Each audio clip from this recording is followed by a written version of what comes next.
You're listening to an Airwave Media Podcast.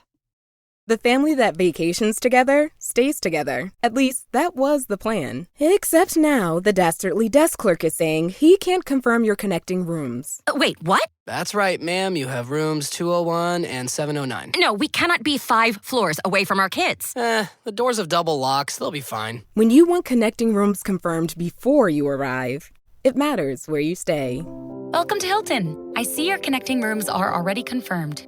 Hilton, for this day. With new, gentler scented Clorox disinfecting wipes, clean finally smells as good as it feels. On everything from lamps to ceiling fans. Even on your kid's toy shark. Oh, ouch. Clorox disinfecting wipes. Now available in... Ooh, crisp lemon. Find it on Amazon. Clorox. Clean feels good. I just thought to myself, I have to keep this man laughing to keep him alive. Listen to me. What's your first name?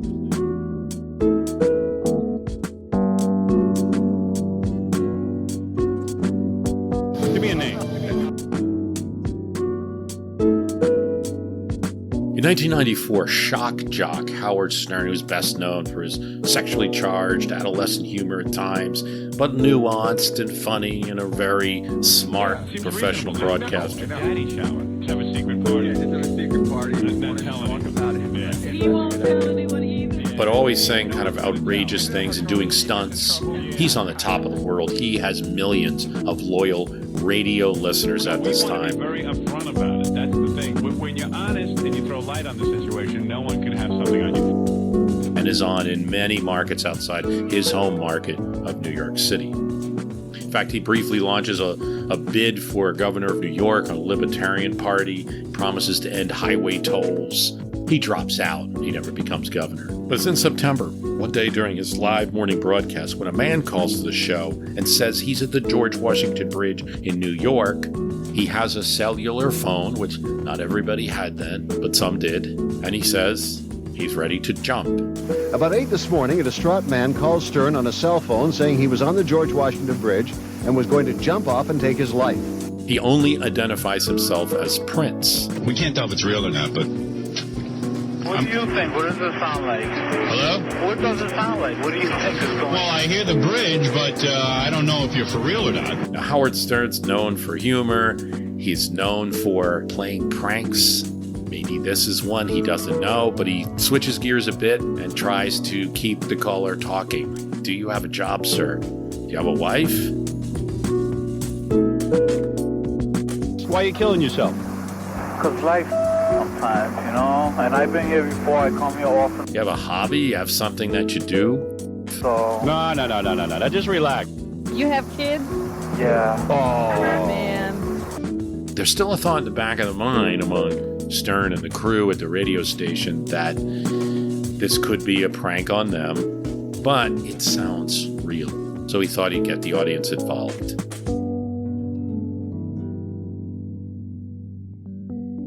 Hey, if anybody's out there and sees this man talking on the bridge and with the cellular phone, can you honk? See this guy, what? There's immediately a honk through the caller's phone. That means that people had heard his show on the radio and looked and were passing by it and seen the person. See this guy, what? Oh, there goes someone honking. It turns out Emilio Bonilla, a 29-year-old from the Bronx, New York, was standing on the north sidewalk of the George Washington Bridge.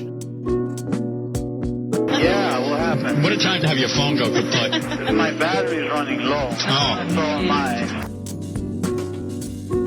Howard Stern later recounts, once I determined it was a jumper, I said, I have to keep this man laughing. This is a guy who lives for your show. He lives to laugh. And really, if you listen to the call, it's a combination of things that, I'm sure no therapist would recommend, but it seems to work. He's engaged. Howard Stern says, I have this movie coming out. Don't you want to see my movie? And the guy agrees. Like, maybe I do He's empathetic, he's blunt, sometimes he's a little still insulting. He doesn't drop his personality for this call. I might join you, so let me think about it for a second. I'm sick of living. But he does keep the guy, he keeps him engaged.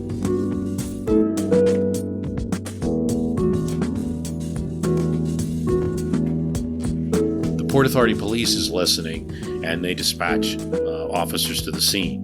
Also driving across the bridge at this moment is Helen Trimble, a 59-year-old Brooklyn commuter who is commuting to Nyack, New York, has to cross the bridge, listens to Stern, and she hears the call and spots him. She brakes. Of course, there's cars angry, honking behind her. You don't stop on this bridge. She gets out of her car, runs to him, and locks him in a bear hug. I held him there until his body, he was so despondent, it was terrifying. I'm still shaking from that. She had played rugby in college. I don't know what you were saying to him, but he would lighten up slowly. He started relaxing. Yes? I'm a passerby. He's serious. Oh, he is? All right, then let me... I'm blocking traffic. I'm here with him. All right, let me talk him down. Wait 1 minute. Initially, Prince, or as we would learn, Bonilla, was angry at her. She gets out, she asks Bonilla for the phone, grabs Bonilla's cellular phone, tells Howard, this guy's for real here. Keep talking, whatever. He's really going to do this, please, And so Trimble holds on for several minutes till police arrive. She hadn't thought about the danger to herself.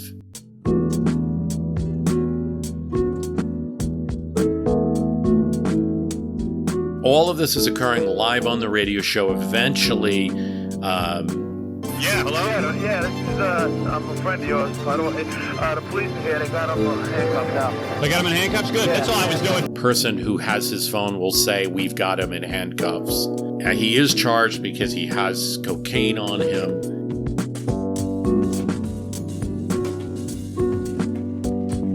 He does appear on the Howard Stern show 9 days later. He sends a handwritten note to Trimble thanking, I want you to know that you're the true hero here, other than Howard. You were the first one there for me physically.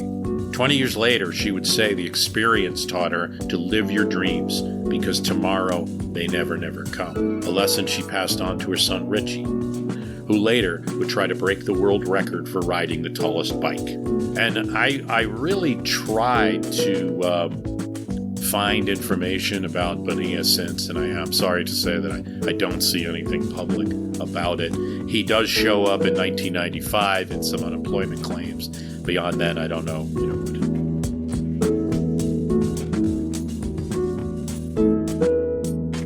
A Port Authority spokesman said some of the Port Authority police are a little bit miffed that Howard Stern is getting all this credit for something they do quite often.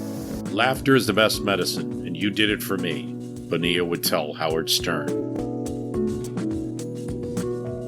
Stern, in turn, simply said, yeah, well, you owe me big time. I expect you to come and paint my house.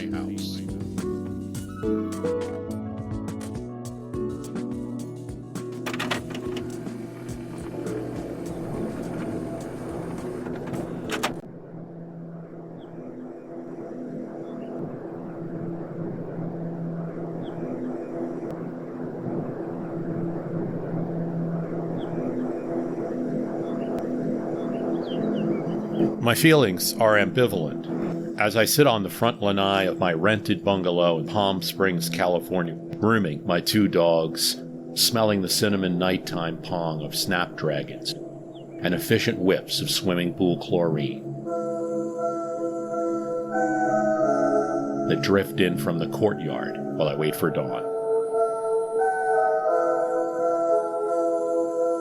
I look east over the San Andreas Fault that lies down the middle of the valley, like a piece of overcooked meat. Soon enough, the sun will explode over that fault and into my day like a line of Vegas showgirls, bursting onto the stage. My dogs are watching too. They know that an event of import will happen. As the sun rises over the lavender mountain of Joshua, the 3 of us are just a bit too cool for our own good. We just can't let the moment happen. Dag must greet this flare with a question for us. A gloomy obeyed. What do you think of when you see the sun? Quick, Before you think about it too much and kill your response, be honest, be gruesome. This book that I'm reading from would not become a major bestseller of the 1990s, and yet it would come to have its purpose. All these characters do in this novel by Douglas Coupland is trade sarcastic observations and reminisce about their lives when they're really not that old. Douglas Coupland's novel would become more important for its title. He's no famous author. He's never reached the fame of others. His title is Generation X.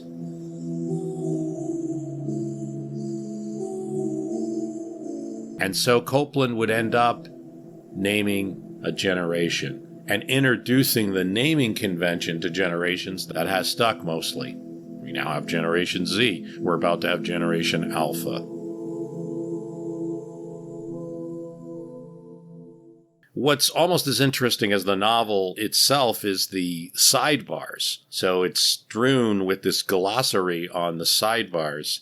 Things like McJob, low-paying, low-prestige employment, porochondria, a fear of being poor, legislative nostalgia, the forced emotional connection to a cultural artifact that one had no experience of, veal-fattening pen, a small, cramped office workstation built of fabric-covered, disassemblable wall partitions and inhabited by junior staff members, named after the small pre-slaughter cubicles used by the cattle industry. Ultra-short-term nostalgia. Homesickness for the extremely recent past. God, things seemed to be so much better in the world last week. This was the prevailing mood at the time in the 1990s of what this generation was thinking, that this was a generation that things didn't matter. His actual title is called Generation X, Tales of an Accelerated Culture. That culture's being accelerated by so much exposure to it, that we're living kind of in a media television world. Bret Easton Ellis, David Foster Wallace, those are authors that would probably define the decade more than Coupland. One thing that sticks out to me in his work is this word, clique maintenance. The need of one generation to see the generation following it as deficient, so as to bolster its own collective ego. As in, kids today do nothing. All they do is complain. I think about that Coupland reference when I hear comments about Gen Z. The name didn't stick, the word didn't stick, but his archetype did.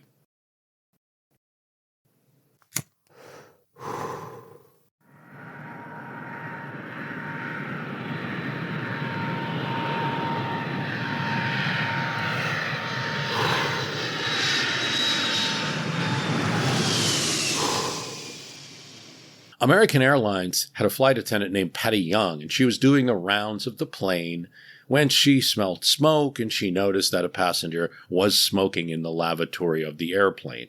She told him to stop. He complained, and she was suspended from her job for 2 days. What's wrong with this picture? Patty Young's problem was that she was in the 1990s and not today. And still, the passenger was actually wrong. And the airline was just, let's say, conflicted about it. Smoking was banned on that flight. The law banning flights under 6 hours was passed in 1988 during the Reagan administration, and it was just taking effect now. But it was a new law. The landmark move was driven by safety concerns, like the 1983 Air Canada fire that had killed 23 after a cigarette ignited a lavatory trash bin, and also by the growing awareness of secondhand smoke and the health effects. And they picked the wrong person because Patty Young was not only a flight attendant, but also an activist for getting rid of smoking on airplanes. Her case drew national attention for that overreaction, and Representative Dick Durbin, at that time a congressman from Illinois, one of the authors of the smoking ban, was one of many people arguing for things to be set right. The passenger was ultimately fined $500 per the law, and Young was vindicated. Airlines were slow to adopt these policies. An American Airlines spokesperson says in 1988, when the bill is being debated, we don't see any demand on the part of our passengers to make all of our domestic flights non-smoking. And at the time, tobacco companies threatened boycotts and pulled advertising accounts. RJR Nabisco famously withdrew an $85 million ad deal with an agency because they worked with Northwest Airlines. After that carrier made all of its domestic flights smoke-free. By the mid-90s, Delta, American, United, TWA made all flights smoke-free. And in 2000, President Bill Clinton signed legislation banning smoking on all flights to and from the U.S. The American Non-Smokers' Rights Foundation was part of this struggle. No one thought that we could win, A&R wrote in a 2019 retrospective. Flight attendants and other airplane crew members were regularly subjected to toxic secondhand smoke. Locked into airtight cabins for hours, they reported the effects. Yellow-brown stains in their hair, clothes that reeked of cigarettes, clouds of smoke so dense that attendants couldn't see the length of the cabin. Oddly, the 1990 law did not initially ban smoking in the cockpit. Federal regulators worried that nicotine withdrawal among pilots might impair their performance during stressful situations. The effects of withdrawal are associated with decrements in vigilance and concentration and with increased irritability. Critics scoffed.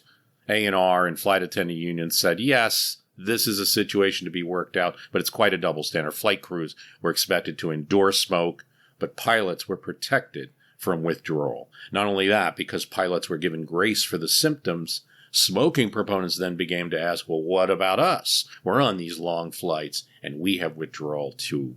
But the 1990 ban on smoking had more than effect of a policy change. It became a template for broader public health protections.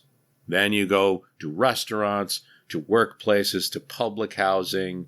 You know, I'm of the age myself where I've seen some of this. I haven't seen all of it. I've definitely seen the restaurant part. Came of age of a working time where it was not allowed in offices where I was, but heard stories about it. In my college student senate back in 92, we had this fellow, Paul, who wanted the student senate to issue a ban on smoking. The administration wouldn't agree to it, and he famously got up on a table during a meeting and made a big show, and there was a lot of attention about it, but, you know, basically 2 years later, the state ordered state colleges to ban it. You've got mail. In the mid-1990s, America Online was the premier way for most people in the country to access what was called the internet and soon the web. And there was an interesting dynamic that occurred at nighttime at AOL. The company said that really their numbers didn't change. For most of any evening, roughly 450,000 people were logged in at any one time. You've got mail. Trading instant messages, browsing forums, you could expect about the same number of people.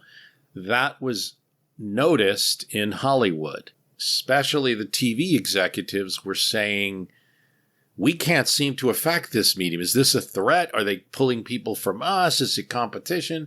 And AOL saying it the whole time, it doesn't matter what you guys run on your TV sets. We're getting that same 450,000 people, you know, instant messaging each other and writing on forums and all of that good stuff. But something happened on Thursday nights. It was the only time when it went down. 9 o'clock. Ted Lenosis, AOL's vice chairman, said the only competition he had, the only time his users went down, or as we would say today, engagement went down, right, was Seinfeld. Hey, let me ask you something. Is it just me, or do you find it unbearable to be around Jerry and that girl? Oh, I know. It's awful. I mean, why do they have to do that in front of people? I don't know. What is that with the schmoopy? Oh. You schmoopy. Oh, stop it. I know. I had to listen to a 5-minute discussion on which one is actually called schmoopy. When Jerry and George appeared on TV, people simply logged off. This was how big the sitcom had become. Premiering in 1989 and stumbling at first. A show about nothing. A show that didn't have a traditional sitcom format. Yeah, no, listen, George, I am quite certain I'm walking out of there with a bowl of soup. That resembled more like initially one of Jerry Seinfeld's comedy shows, but acted out. Good afternoon. One large crab bisque to go.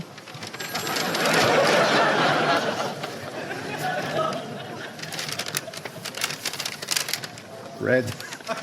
Beautiful. You're pushing your luck, little man.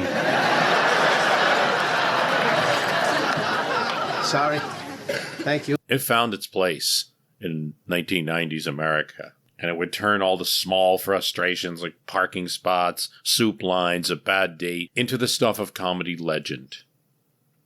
Hey there.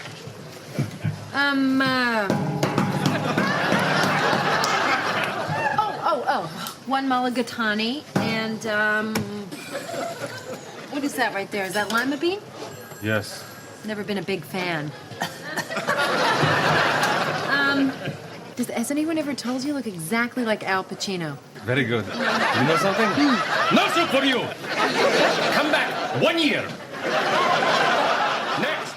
By the mid-1990s, NBC had turned Seinfeld into the crown jewel of its must-see TV lineup, paired with Friends, Frasier, and ER.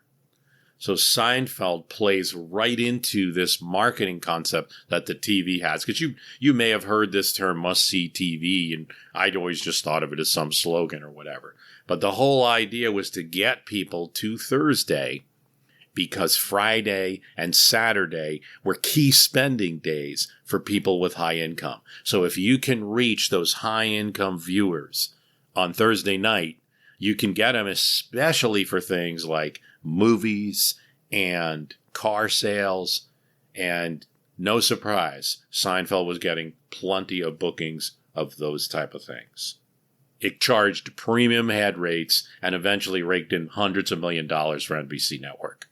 For a show that initially, when they conceived of it, they didn't even give it a full season, they give it a half season because they're just not sure. But for American Online, this was kind of interesting. Even this new world of the internet could be put on hold when Jerry, Elaine, Kramer, and George were on the screen. But Seinfeld would also be one of the first internet-ready TV shows in that after the show was over, it created so much for people to talk about and debate and discuss and joke with each other on many of AOL's forums. Ever wonder what your mother looks like when you explain you are not coming for dinner? You will soon be able to find out. Get ready to reach out and touch what AT&T bills as the first color motion video phone for the home. You guys look great, too. On January 7th, 1998, AT&T unveils its long-anticipated video telephone, a device aimed at bringing not only voice, but face-to-face communication. As a demonstration, AT&T used actors Robert Wagner and Jill St. John in Los Angeles to see and talk with daughter Katie in New York. I think it is definitely the end of blind dating and the beginning of other kind of dating over the phone. Maybe no dating. Probably. It retails for a really cheap $1,400. $1,400. Unit combines standard telephone headset with a small color video screen and an integrated camera onto the phone, allowing users to see each other while speaking over that line. Shy suitors and anyone else wanting privacy can flip a shutter to block the camera, but some people want AT&T to voluntarily not sell any of the video phones to 900 sex line numbers. You can just imagine unsupervised children being able to call a 900 number. Today's show is brought to you by Vanguard. To all the financial advisors listening, let's talk bonds for a minute. Capturing value in fixed income is not easy. Bond markets are massive, murky, and let's be real, lots of firms throw a couple of flashy funds your way and call it a day.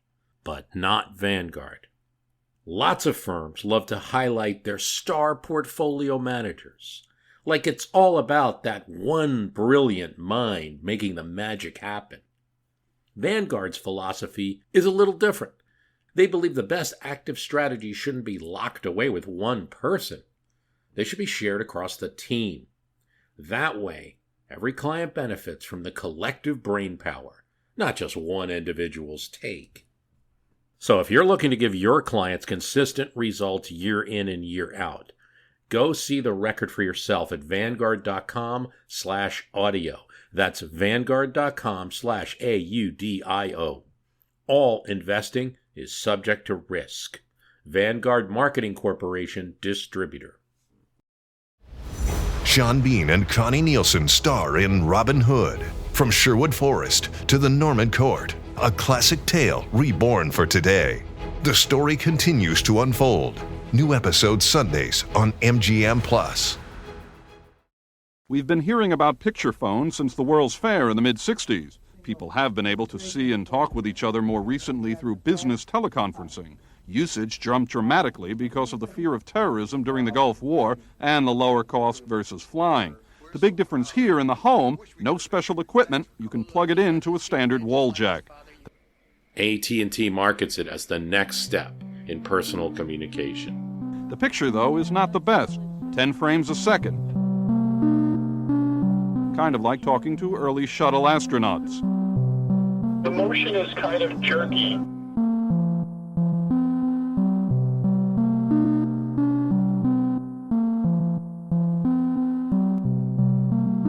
Special interests will not be able to play the old game of slipping a provision into a massive bill in the hope that no one will notice. It's the first time a president has been able to carve out items in a bill without vetoing or killing the whole thing. President Clinton used his line item veto muscle to knock off 3 provisions in the new balanced budget. This is My History Can Beat Up Your Politics, and we are doing 90s ephemera. A few years ago, I did 70s ephemera, just some random stories that are interesting but didn't get a lot of coverage about a decade. There was some listener requests that I do, for instance, 90s ephemera, because the 90s are probably closer to more of my listeners, right? It's just closer in time. I'm sure I'll get requests for other things, and maybe I can accommodate them with listeners' questions and answers. I mean, so much happens in a decade. But let's talk about a political story. President Clinton becomes, in 1996, the only president to use the power of what is called a line item veto. And a line item veto means that the president just doesn't veto a whole bill and send it back to the House and the Senate, but that the president vetoes specific lines, specific parts of the legislation, and then signs, and those parts are no longer law.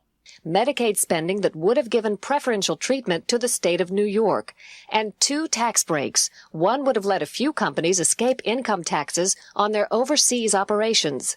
The other was intended to help small farmers, but the way it was written, most of the tax break would have gone to one sugar beet refinery and its major stockholder, Texas multimillionaire Harold Simmons, a Republican donor. Striking all 3 items saved $615 million over 5 years. There are a couple of items that Clinton vetoes from a spending bill, including some money for New York State and including some money for Idaho potato farmers. He's told by New York Senator Daniel Patrick Moynihan, who is a Democrat just like he, but one who had some conflicts with both Bill and Hillary Clinton at times, that we will see you in court. And indeed, it goes all the way to the Supreme Court. Can the president use such a power? Because think about it.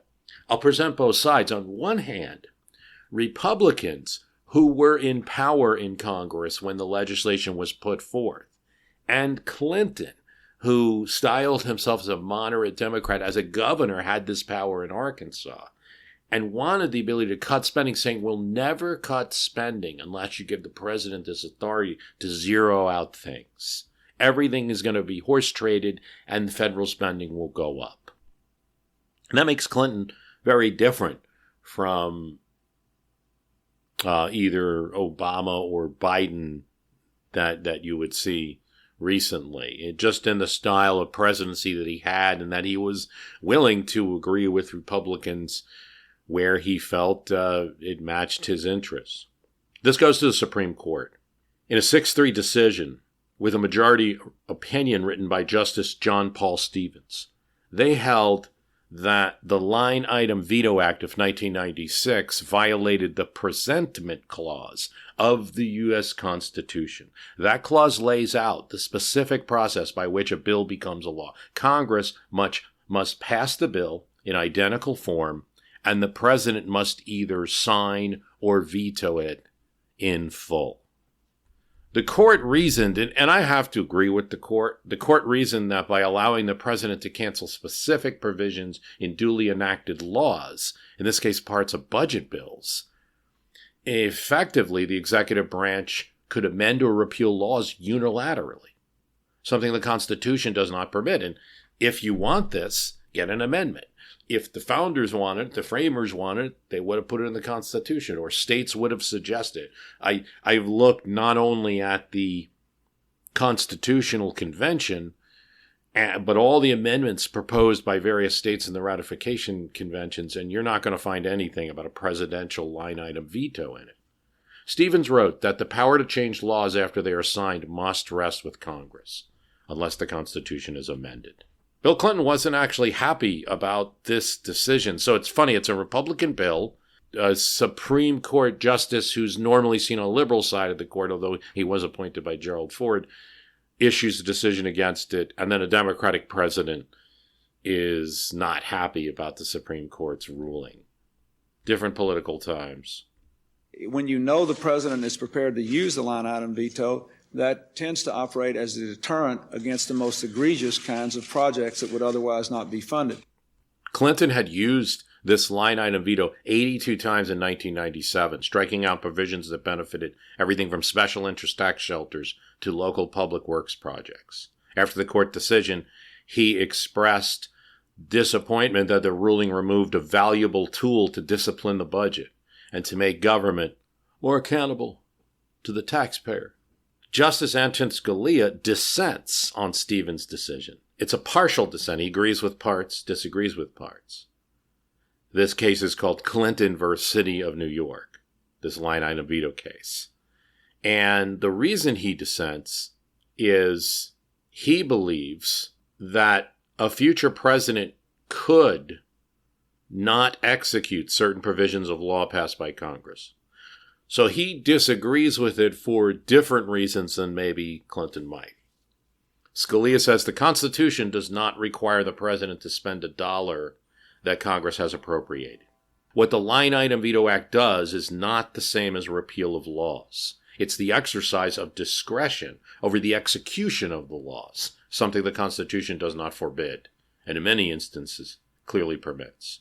The president's refusal to spend funds or to implement a tax benefit is simply the exercise of the discretion Congress has given him. Scalia's core point is that the cancellations under the Line Item Veto Act were not lawmaking, but a form of executive discretion that presidents have often possessed, such as declining to spend all appropriated funds or delaying enforcement of certain statutes. While the majority rejected that framing, those passages could be cited by a future president to argue that refusing to implement certain parts of a statute is merely an allowable choice. So this is a very live issue, this one, on impoundment and things like that, because I disagree with Scalia on that. I mean, it could very quickly get into lawmaking if you're starting to wholesale. I mean, it's one thing to say, we give you $100 million to build new aircraft. And, hey, you know what? I found some savings. We found better sourcing for the metal or something. I only spent the $80 million. That's one thing. But when you get into wholesale, well, I'm not going to build aircraft at all, how much of that, where's that line where you start to get to where you're actually disagreeing with Congress? And some of the seeds for this, and a case that could be cited, is this Clinton versus New York.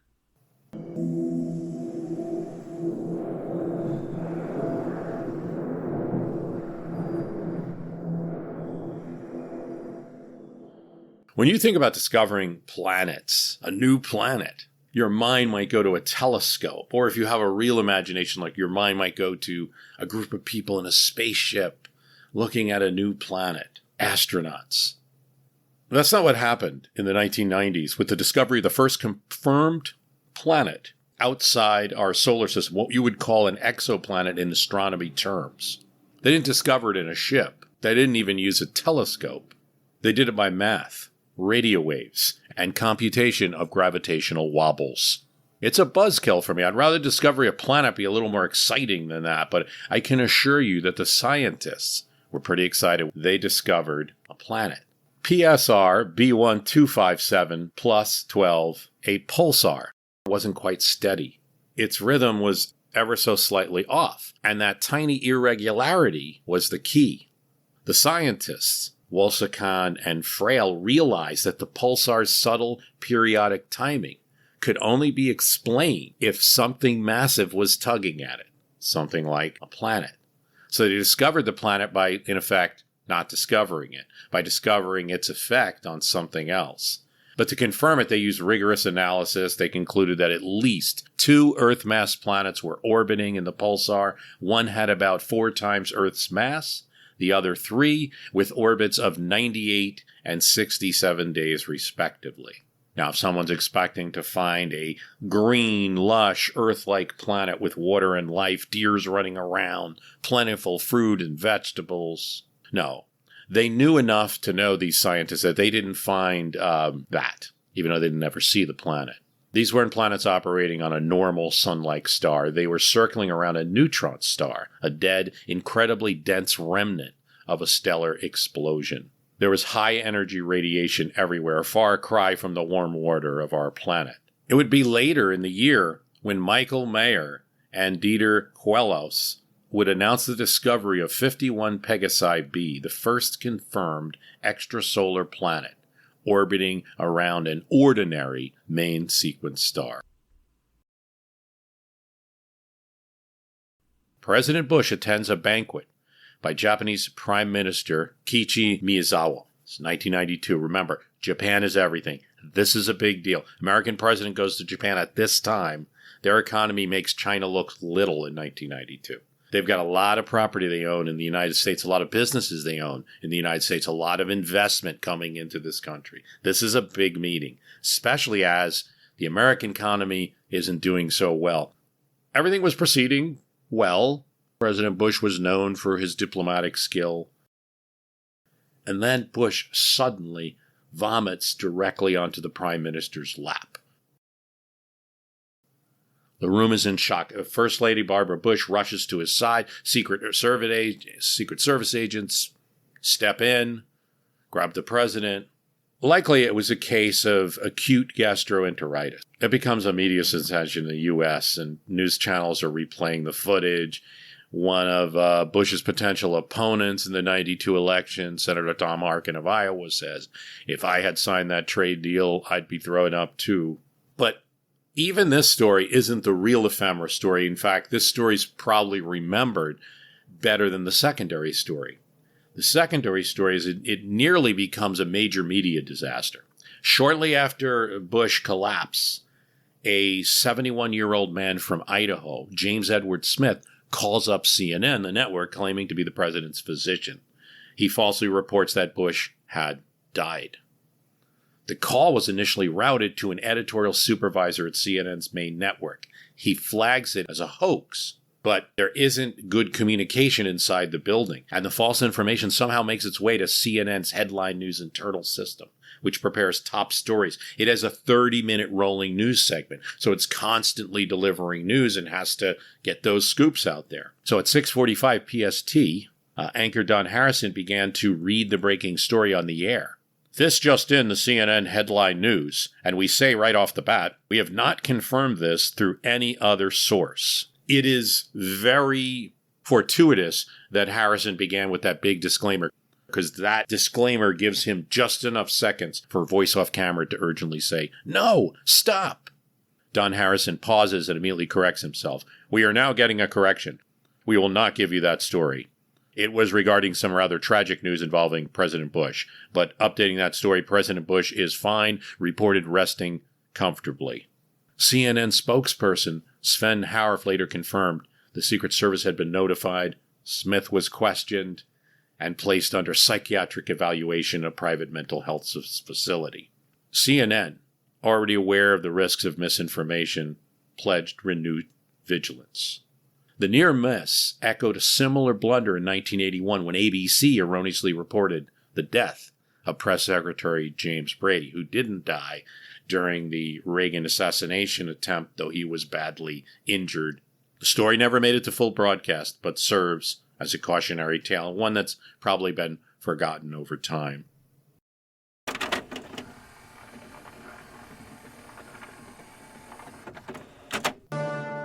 Australians, oh, let us rejoice, for we are young and free.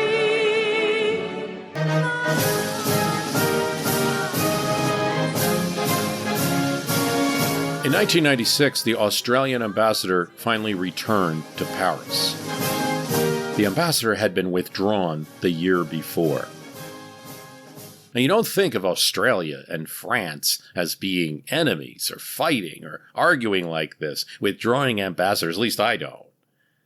But at this time, they were in a bitter dispute, and it had to do with the Pacific Ocean and a nuclear test that occurred in the South Pacific, and with a different French government than we might think of, a different France than we might think of at the time. And that would even change itself. In 1991, Jacques Chirac, then mayor of Paris and head of the Gaullist Party, delivered a speech in Orleans that would shadow his career for years. When he spoke about the tensions in public housing, he described how a French worker might feel living next to immigrant families, with a father, 3 or 4 wives, and a dozen children living off welfare. Adding, infamously, and when you add the noise and the smell, the French worker goes crazy. The phrase, which I'm going to ruin with my bad French, le brute et l'odeur, was widely condemned,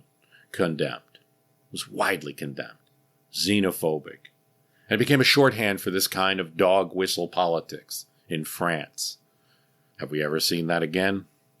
Though Chirac later insisted he was giving voice to worker-class frustrations, not expressing his own feelings. Even that excuse isn't new, right? In fact, years later, in 2009, after he would eventually reach the presidency, Chirac would call those remarks he made in 91 a foolish mistake, acknowledging the damage they had caused. He never completely distanced himself from a conservative approach on immigration, including policies emphasizing assimilation into the French culture and stricter border control. Another action he took was on the foreign policy sphere and the national security sphere. France resumed nuclear testing. France carried out its first nuclear test in Algeria in 1960. But 6 years later, the operation moved to the South Pacific. 193 tests took place in French Polynesia over 3 decades, up until 1996. At the Marora Atoll in the South Pacific. This ended a 3-year moratorium. In 1991, France had signed the 1968 Pact. So they had always been a bit of an outlier. It had already been signed by the United States, Britain, the Soviet Union, and 139 other countries in an attempt to limit the use of nuclear weapons. For 23 years, France had been conspicuously absent from the list of signatories. And so it was a coup for anti-nuclear campaigners when France signs that. But then the government changed. And so 750 miles southeast of the French-administered Tahiti, the test was carried out at 12:30 p.m. and was detected within minutes by seismic monitoring stations as far away as Australia. The French provided few details on the type of weapons they were testing. The Defense Ministry said in a statement released in Paris that the blast had a force of less than 20,000 tons of TNT, where the bomb dropped on Hiroshima in World War II had the force of 15,000 tons. Researchers, along with the French news site Disclose, used declassified military documents and testimonies to recreate the impact of a number of the tests, calculating around 110,000 people in the overseas territory, including in Tahiti, were contaminated, almost the entire population. There is a compensation mechanism now, but it's not very good, and that pressure will continue on the French government to open up its archives, provide more evidence of what happened during the nuclear testing period, and to allow greater access to compensation. The tests have been controversial since they began, sparking violent protests in French Polynesia, and in 1985, French secret agents attacked an environmental activist ship on its way to the region, sinking it in New Zealand. There are calls for France to fund a study into potential intergenerational illnesses, the environmental impact, and for it to formally apologise. It drew criticism from the United States and other nuclear powers. Australia and New Zealand immediately withdrew their ambassadors, and leaders in the South Pacific Forum declared their extreme outrage. Japan, Chile, and several Southeast Asian nations issued sharp condemnations. Protesters marched in Paris and also in Sydney. Greenpeace ships, including Rainbow Warrior 2, formed a blockade around the atoll until they were boarded by French commandos. In Australia, a French consulate was firebombed. In Pacific supermarkets, French wine was boycotted. But to Chirac, his argument was France had to validate and modernize its nuclear arsenal for it to be a real threat. If they're not reliable and if they're not safe, this isn't going to work. Computer simulations were not yet advanced enough to replace real-world tests. France had always been firm that it had an independent nuclear deterrent separate from NATO and separate from global powers like the US and Russia. Chirac was caught off guard by the intensity of the backlash to this, and he began to retreat. In a televised interview that autumn, he suggested he might curtail the nuclear testing campaign if sufficient data were gathered before completing the original planned 8 tests. Ultimately, he found that to be the case. Only 6 tests were conducted, and weeks later, Chirac declared an end to France's nuclear testing program and signed a comprehensive nuclear test ban treaty, and committed to dismantling its Pacific testing sites. The interesting thing about Jacques Chirac is that also in French politics, he would end up, having been associated with the right, he would end up facing Le Pen in an election and would, it was actually a runoff election, and would refuse to debate him because he was too far right. And that Le Pen's ideas were out of the mainstream and didn't even want to give an audience to it by appearing next to him on a debate stage.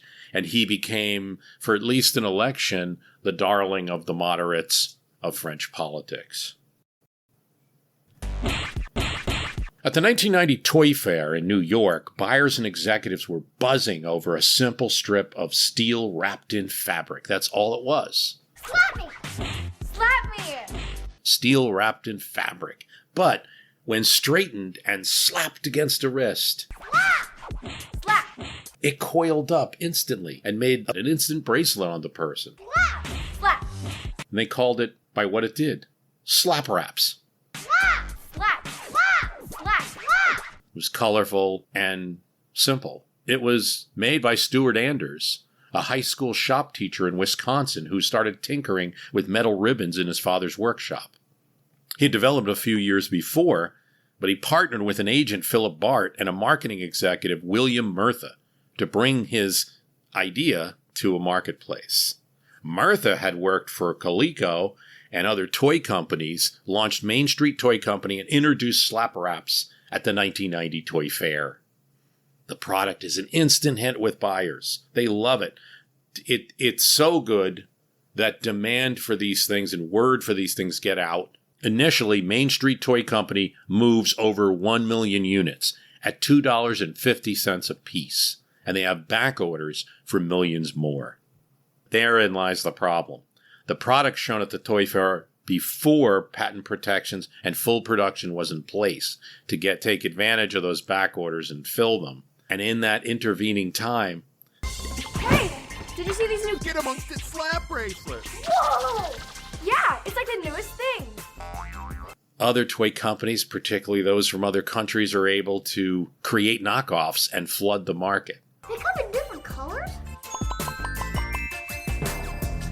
Yeah! Totally! Oh my god, I love it! This rules! Rivals copied a design using thinner, flimsier steel and sell them for less than $1. It becomes popular everywhere. It becomes particularly popular among school children who are slapping each other on the wrist. You may, if you're of this time, remember this device. This is a little bit after my time in a school system. Slap me! Now slap me! Now, key, and this should be the key for anyone who remembers the controversy over these things.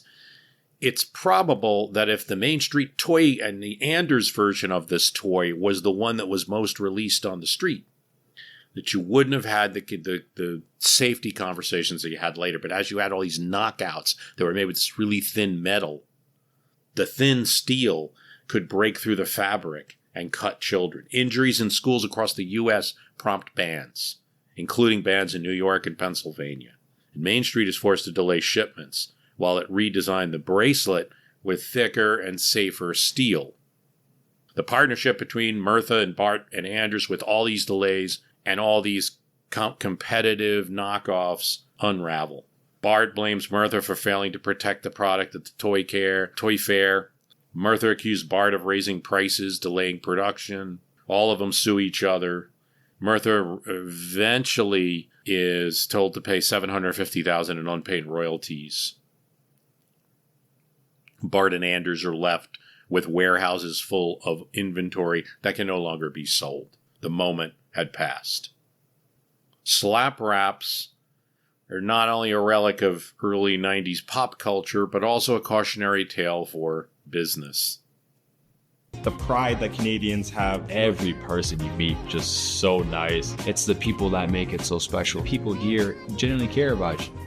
Canadian football.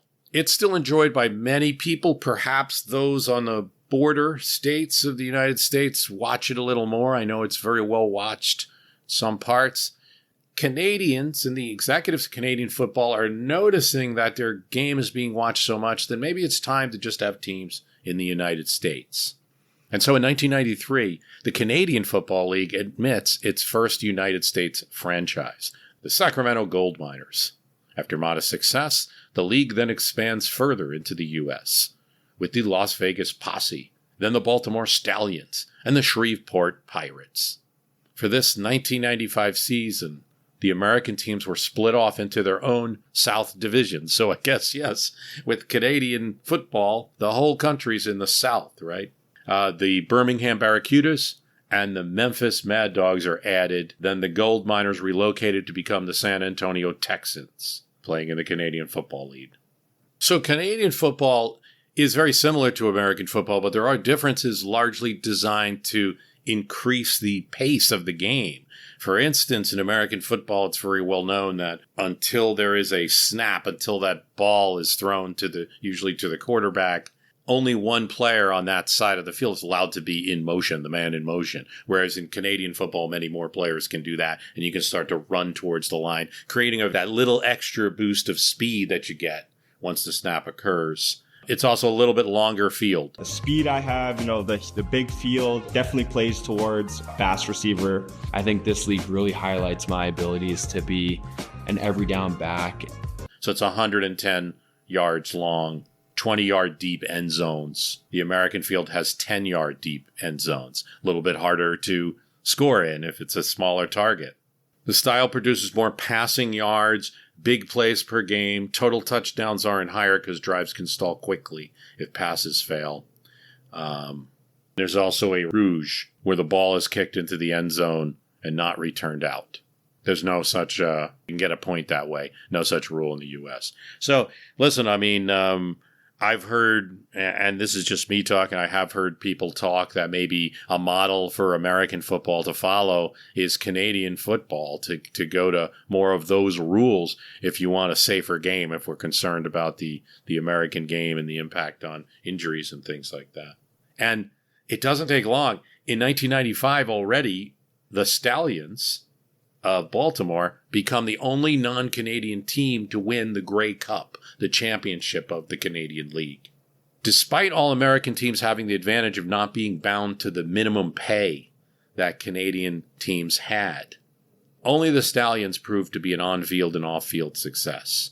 The establishment of the NFL's Baltimore Ravens, because the NFL seized this opportunity Baltimore's Colts team had moved to Indianapolis. The town was none too happy about that.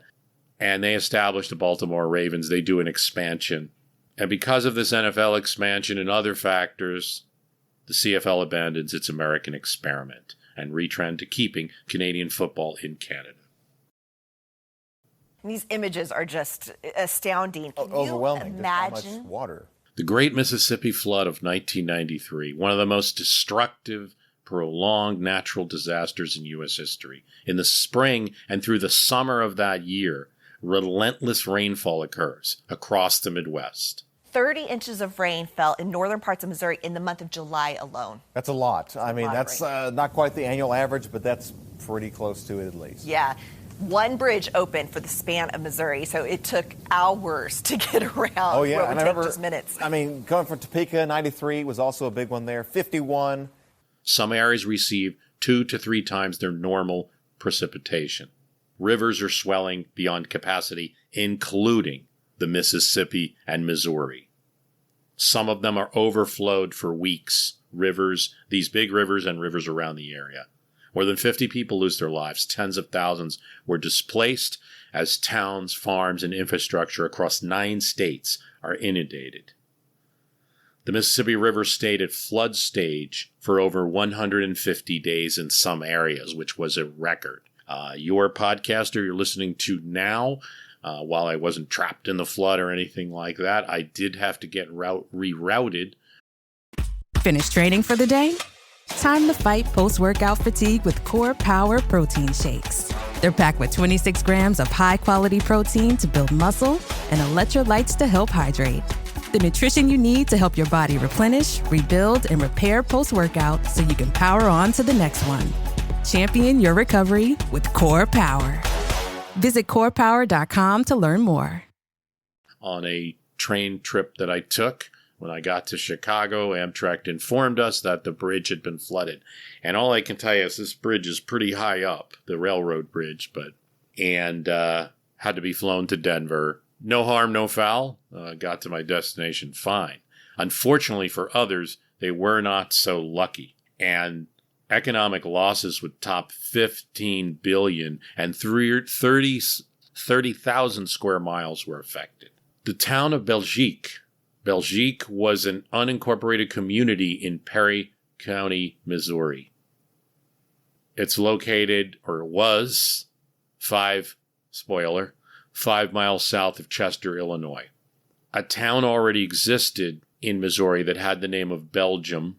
The Flemish residents who settled there, Catholic Flemings from Belgium, who established not only the town but a Catholic church, the Nativity of the Blessed Virgin Mary, established the town in 1884, and until 1992 the town existed. There was a post office in 1890, so Belgique was there. Sadly, after 1993, the village was destroyed. Only a handful of residents could return to the area following the flood. The Great Mississippi Flood of 1993, Katrina, Sandy, more recent flooding events represent major U.S. disasters. They differ in causes, speed, scale, impact.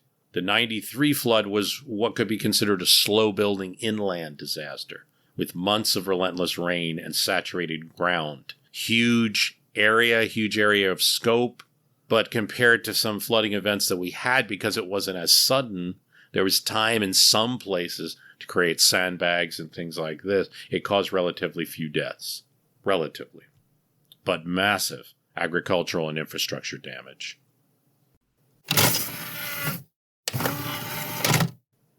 If it's 1994, your computer has a CD-ROM drive, a double-speed unit, the kind everyone's talking about. You slide it in the disk, you hear the tray click shut, and you wait as the drive spins with that mechanical whir. On the screen, nothing happens for a moment. And still nothing happens. You click to open a section, and then there's another pause, another mechanical whir, the sound of the drive laboring to find what you want. And you're excited, though, at this time, because it's still faster than anything else. A big picture or a map makes it feel even slower. But this is the future. 6.6 million home computers in the U.S. had CD-ROM drives. At 1994 is the point where this really reaches. And publishers and other entrepreneurs take notice. 2.6 million drives had been sold just the year before. And there were 7,000 CD-ROM titles in print. It had 650 megabytes on a single disk, where just years ago you would be shuffling stacks of floppy disks, which for some software you'd have to put in one disk after another to get it installed. Just to put that in perspective, a standard floppy disk held 1.44 megabytes of data, while the CD-ROM held 650. You've got, of course, the Bible on CD-ROM. A little different from the glossy educational titles. A good way to find quick verse lookups, cross-references, and a map or two of the Holy Land. Against the dark background, menu items line up neatly to one side. Matthew, Mark, Luke, John. Below them, buttons for a video library. Microsoft Encarta, the encyclopedia launched by that company, has a huge impact on traditional encyclopedia sales. I mean, a full set of Britannica books. It was not uncommon for people to buy this, but it might be several $100 to $1,000 for a full set. It was a great business for door-to-door salespeople. I do personally know a few people who had been encyclopedia salespeople at that time. But Microsoft's Encarta on CD-ROM sells for $50 to $100. And it includes text and photos and audio clips and little videos. Britannica's door-to-door model collapses overnight. And by 1996, the company laid off hundreds of salespeople.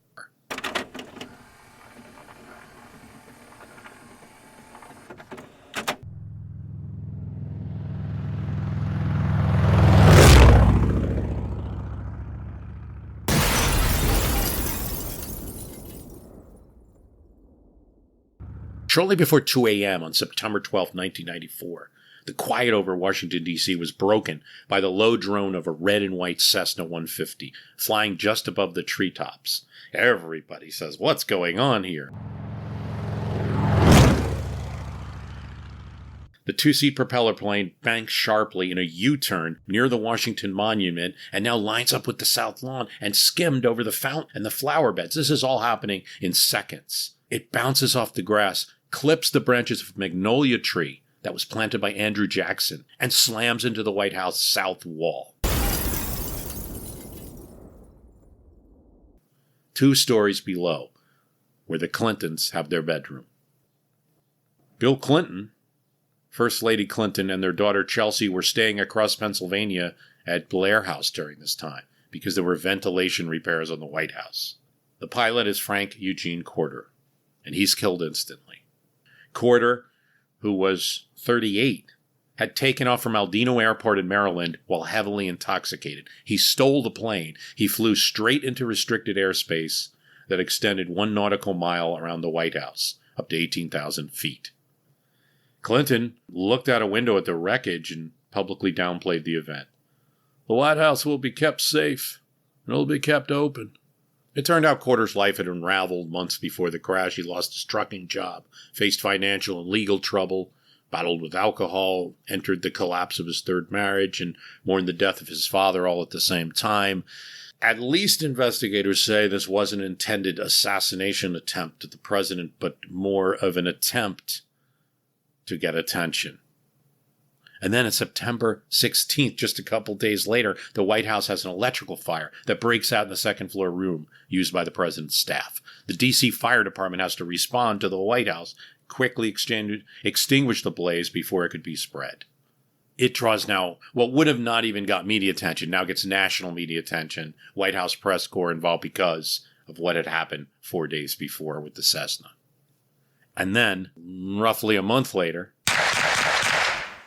Francisco Martin Duran opens fire on the White House from Pennsylvania Avenue. 26-year-old from Colorado Springs, he stood outside the north fence and fired about 24 rounds from a semi-automatic rifle towards the mansion. Glass is shattered in some windows. Secret Service agents and bystanders tackle the man and subdue him before he can reload. Clinton was inside at the time. He had just returned from his morning jog. First Lady Hillary Clinton and Chelsea were out walking their dog. No one's injured. Duran claimed he was trying to save the world from an alien mist that he believed was taking over people's minds. Prosecutors argued he was attempting to assassinate the president. Nonetheless, he was convicted in 1995 and sentenced to 40 years in federal prison. It's hard to believe in modern times, but homosexuality was in the ICD-10. That means that is the book that doctors use to diagnose conditions. It was a disease. It might be even harder for people today to understand that, having said that, it was an improvement over how it was viewed before. Because before, it could be seen as the purview of doctors, of medicine, as a condition. It was seen as a crime. But on May 17, 1990, the World Health Organization officially removed homosexuality from its International Classification of Diseases, ICD-10, marking a major turning point in the global perception of LGBTQ rights. Before this, it had been classified as a mental disorder, and that had happened since the WHO's founding, which occurs alongside the United Nations in 1948. Associations, including the APA, the American Psychiatric Association, had already made similar moves. In fact, it was removed from the DSM of that body in 1973. I mean, it's right. This is not too long ago. So we're talking about just the time period that I've been alive for, where major American associations and the World Medical Association believed that homosexuality was not just a lifestyle choice or genetic or something like that, but actually a disease, which a disease implies that something can be either treated or cured. A disease doesn't imply a cure. That's not true of all diseases, but it doesn't imply that some kind of treatment could be given. Dangerous assumption to have for people. And then it's only the WHO is only 1990, not really that long ago. And challenges still remain. In some countries, homosexuality is still criminalized. And there's certainly discrimination all over the place. That date, May 17th, 1990, still has meaning because among many associations and activists, it is a day that we celebrate an International Day Against Homophobia, Transphobia, and Biphobia.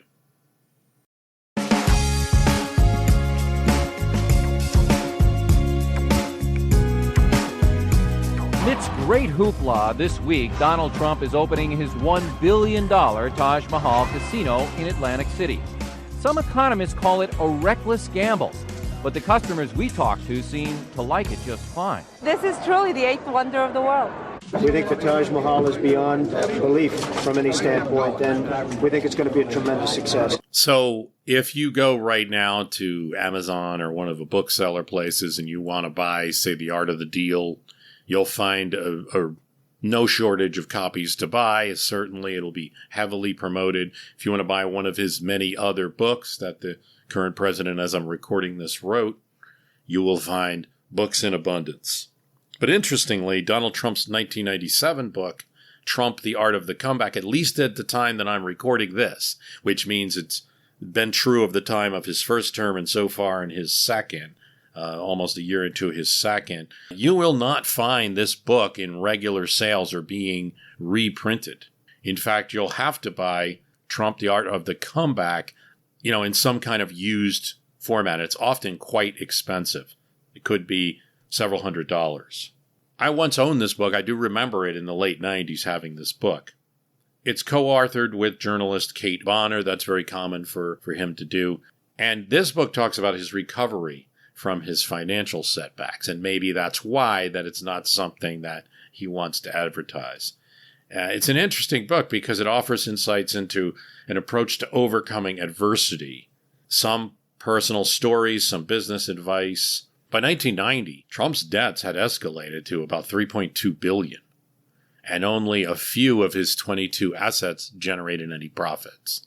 The big thing that we all noticed at the time I went to school near Atlantic City, the Trump Taj Mahal opens in April 1990, great fanfare. It cost $1.1 billion in those dollars to make. Calculations are that the Taj Mahal needs to make over $1 million a day to cover expenses. Trump says, no problem. His business sense and ego will make it happen. Ego is an interesting thing. I mean, I have always been referred to as somebody with a big ego, but I really believe that I've never met a successful person without a very large ego. And if you don't have a big ego, you're not going to be successful. It's as simple as that. And Taj Mahal had to file for Chapter 11 bankruptcy a year later. I mean, it's financed with junk bonds. It's not financed well with like a regular bank. Trump Plaza Hotel in the same city also has to go into Chapter 11. So does Trump Castle. Liens are put for all of these business loans on Mar-a-Lago, on the yacht, on his personal aircraft. He had to commit to appoint a chief financial officer to oversee the restructuring. I'm both a victim and a beneficiary, in all fairness. I mean, I can also say I'm a beneficiary of the press, but I'm a victim to a certain extent. You cannot believe what you read. So when you're out in Minnesota or when you're out in Iowa and you pick up some rag magazine or some rag newspaper and it says all sorts of things that have no bearing or no basis in fact or truth, you just can't believe it. These are very dishonest people. He liquidates his Trump airline that existed at the time. He has to end up liquidating the Princess Yacht. His father, Fred Trump, provides financial assistance. He, buys chips for the casino and just doesn't use them. It's not really a lot, but $3.5 million. But this is dumb sometimes to show a little income, at a period where you need it. And certainly $3.5 million isn't a lot for dad to help out with. But and he never kind of let down his guard during this time, continued to promote himself. The book's framed around his ability to recover from all of this, and he credits his comeback to renegotiating deals, making smart investments, Riverside South investment in New York.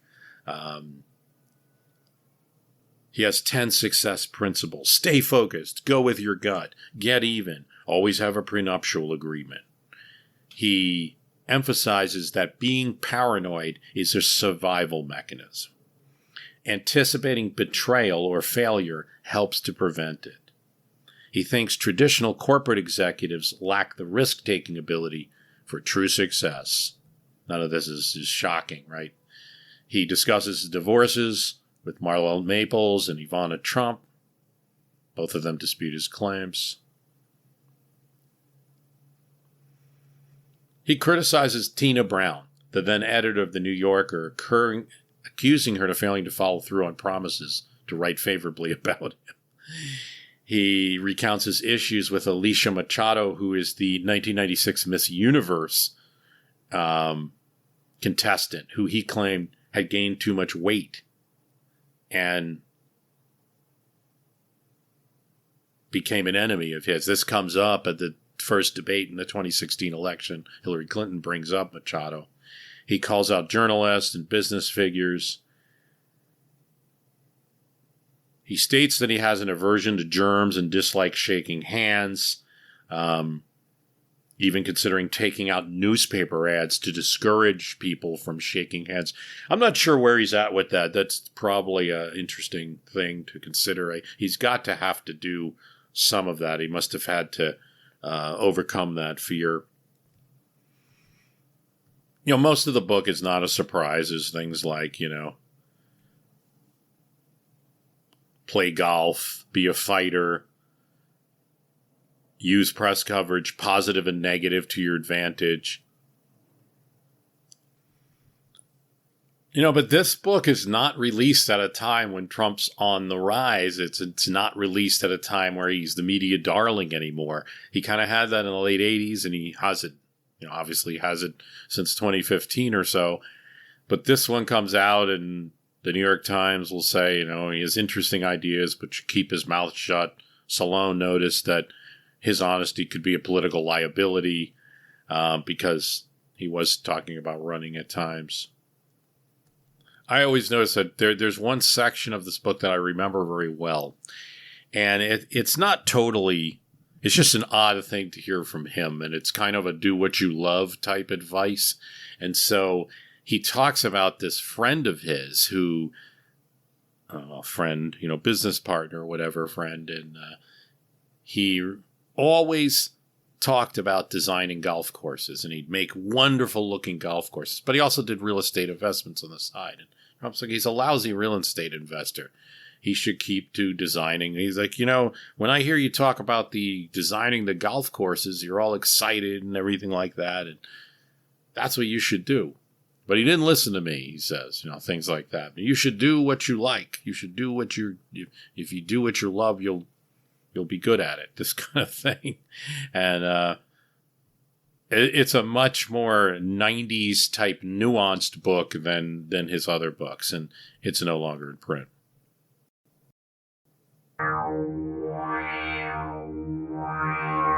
They didn't mean to make a symbol for the fall of communism that was coming, but wow, did they ever. The world's tallest structure from 1974 to the time of the collapse of the Soviet Union was in Gabin, Poland, and it was the Warsaw Radio Mast. And it did have a lot to do with communism and the dominance of communism in the Eastern European area and elsewhere. It was a monumental project of the Polish People's Republic, the communist government.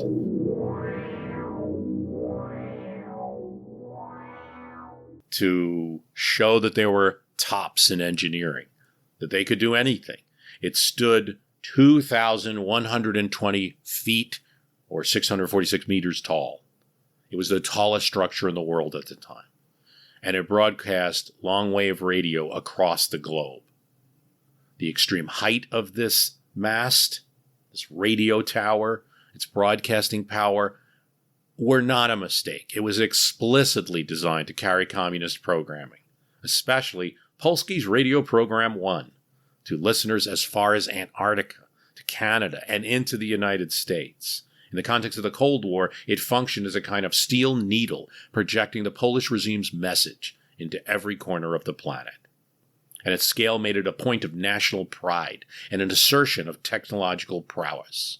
The transmitter system in this needle was enormous, requiring dedicated 110 kilovolt substations and a complex array of support towers, guy wires, and aircraft warning lights.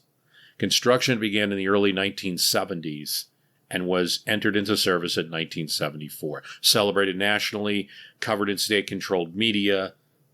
By the 1980s, cracks, literal and metaphorical, began to show. Maintenance teams, under-resourced and under-trained, failed to keep up with the structural demands of this enormous structure. Steel fatigue, guy wire stress, and insulator damage started to mount.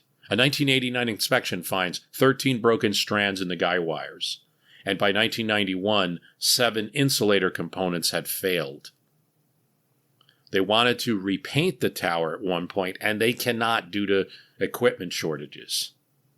Patchwork repairs that they had been doing all along were delayed due to the worsening financial condition of the Polish state. No one misses the symbolism here. The deterioration of this needle, this radio needle, mirrors the regime that built it. By the late 1980s, the Polish communist government was facing all the trouble fighting with the Solidarity Union, economic crisis. And on August 8th, 1991, this is right around the time that the coup's occurring, in that Gorbachev's going to emerge triumphant and Yeltsin emerged triumphant from, is occurring in the Soviet Union. The Warsaw radio mast collapses during an attempt to replace the guy wires. Its fall was sudden but not surprising. Engineers had warned of this. 2 years after this fall of this radio mast, Poland held its first partially free elections and began to break from Soviet Union. Just 2 years before this had happened, Poland held free elections and began to break from Soviet influence. They never rebuilt the mast, nor did it assert centralized control over mass communication in the same way. After the fall of the mast, the U.S.-influenced government shifted media strategies towards commercial broadcasting and regional control, abandoning that tower of Cold War communication.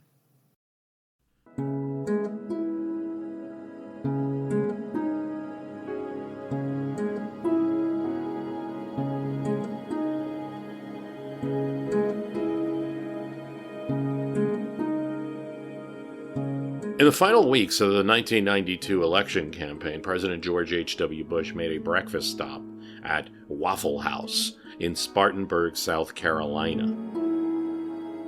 The visit was deliberately staged to reinforce the Republican line that Democratic nominee Bill Clinton was a waffler who waffled on key issues.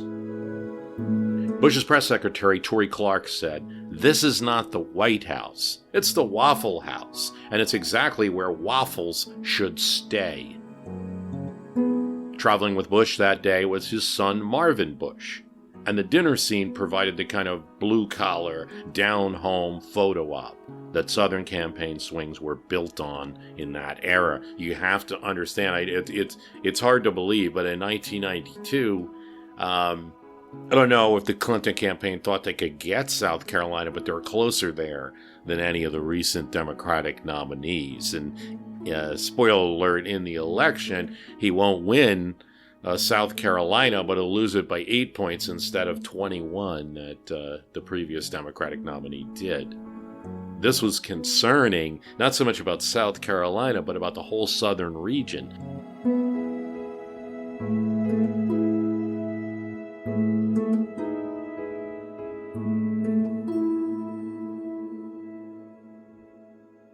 One of the reasons Clinton 1992 was successful is that they didn't let any attack go unanswered.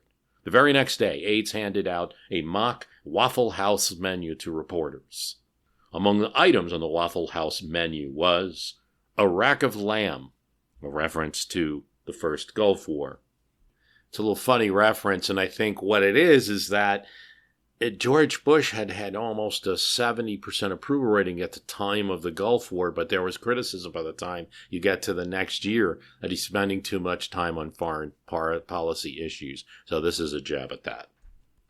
Deep voodoo pie, a dig at economic policy. If you remember, Bush had called Reagan's policy voodoo economics and then joined his administration. A half-baked Head Start, a shot at education funding. And the menu's headline declared, "The White House is already George Bush's Waffle House," with a fake closing date of November 3rd, 1992. It was lighthearted. And Bush will win South Carolina by 48%, but Clinton will get 40%. In Georgia, Clinton will actually win the state by 1 point. Less than 1 point, about a half point. I'll also win Louisiana, his own state of Arkansas, Kentucky, Tennessee. Yeah, so I don't think you're going to see Waffle House as an issue in a campaign between Democrats and Republicans, but who knows, maybe it might be a good idea. Another interesting point of this 92 election is that, and the ephemera part of this, is that H.W. Bush, so George W. Bush's father, might not have run. But it was family that almost kept 41 from running again. In 1991, George Bush told his son he was seriously considering not running again because of his son Neil's legal troubles with a failed savings and loan. George W. Bush's response, "You've still got work to do, and the country needs you." For Bush, the hardest part of being a president's son was seeing his father lose. The 92 defeat was really hard. And it ironically enough, it did make it easier for me because when people criticized my dad, somebody who I admire greatly, I didn't react well at times. And it really, really affected me. When they criticized me, the sting wasn't nearly as difficult. It actually, being his son during his presidency created kind of a layer of asbestos. The only thing I was concerned about was that how would my girls react when they were put in the same position I had been in? Would his father have won re-election if Texas billionaire Ross Perot had not entered the race unexpectedly and made it a three-way contest with Bill Clinton? I think he'd have won. You do think so? I do, yeah, absolutely. I think he'd have won, and I just can't prove it. I mean, it's just all conjecture, of course. But I think he would have won because I think ultimately there would have been a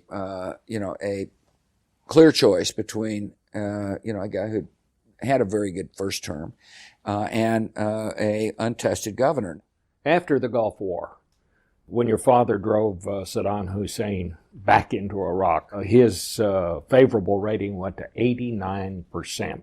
But then he was defeated in the election. Plunged from 89 to 39 on the poll that really mattered. How did that affect you? It's an interesting lesson of how to spend political capital. In the book, I'm was somewhat dismayed about the inability for the White House to connect, the message to connect with the American people, that domestic politics really mattered for George Bush as much as international politics. In other words, he had a lot of capital to spend, and I didn't. In retrospect, it wasn't spent wisely.